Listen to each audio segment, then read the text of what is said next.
Recognized. Thank you. I want to say thank you to Secretary Austin and General Milley for spending an extraordinary amount of time with us today. Secretary Austin, I understand that the Air Force plans to begin phasing out a number of the E-3 Century aircraft in 2023. As you know, this is an important platform for command and control, target detection, and battle management. I am concerned that if we phase out this aircraft without the replacement of the E-7 online, then we will lose critically needed combat capability.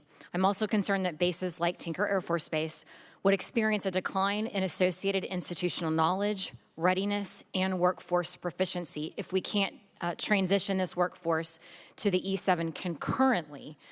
Secretary, can you tell me how the department plans to fill the capability gap of the E-3 aircraft if they are retired without a replacement in hand? Yeah, so we'll need to manage the transition to make sure that we have adequate capability on hand as we bring on new capabilities. But at the current time, we're talking about taking out E-3s before those E-7s are even being built. Yeah, so, and there are other platforms and ways to give us the situational awareness that we need, and we'll leverage those platforms. But we'll continue to manage, the transition to ensure that we have what we need to be relevant in the fight going forward. Are you suggesting that there is some other platform that's being considered to replace the capability of the E-3? There are a number of platforms that we'll use to create the situational awareness or provide situational awareness that you've alluded to. But an aircraft may not be it. A number of capabilities. Thank you. Like many of my colleagues, I feel that the defense budget, in some cases, inadequately addresses the threats that we're facing today.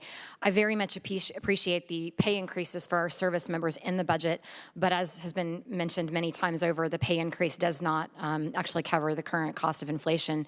That's essentially a pay cut for our service members and their families. With the recent technological breakthroughs made by China and the growing military budgets of our foreign adversaries, do you think the president's budget, which fails to keep pace with inflation, is appropriate and adequate to counter these rising threats? This is a significant budget, and it provides us the capability, the ability to go after the capabilities we need to support our warfighting concepts and our strategy overall. A significant budget. I want to piggyback off of what Representative Lurie mentioned with the risk assessment.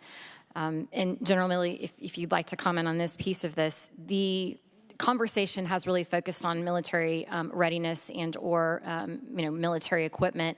How much emphasis are we putting on cyber and space?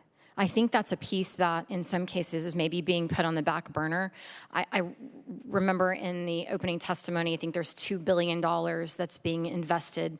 But how much are we really focused on ensuring that we have the proper capabilities from a cyber and space perspective? This budget is putting in $27 billion, I think it is, into space.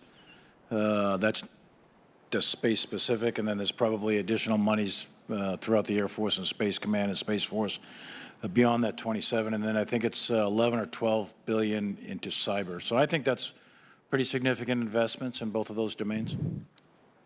Any comments, Secretary Austin? The Chairman's got it exactly right. 27.6 billion in space and over $11 billion for cyber.